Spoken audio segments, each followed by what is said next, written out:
Today we are making egg roll in a bowl. Ashley, you actually came up with this recipe. That's right. This is one of our clients' favorite recipes at Healthy Steps Nutrition. And you know why?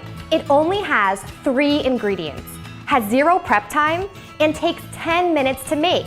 So you always have time to make a healthy meal. Everyone loves healthy recipes. In fact, we make this one almost every single week in our house.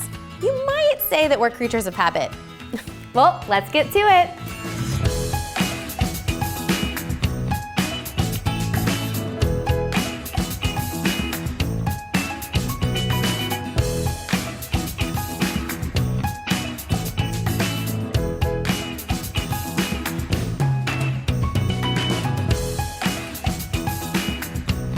There you have it, egg roll in a bowl. This recipe is lower carbohydrate, right, Ashley? That's right. So if you're looking to add some starch to your meal, try some brown rice or roasted sweet potato.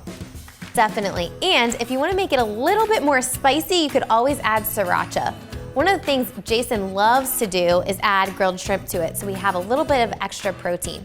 For this recipe and so many more, check out healthystepsnutrition.com.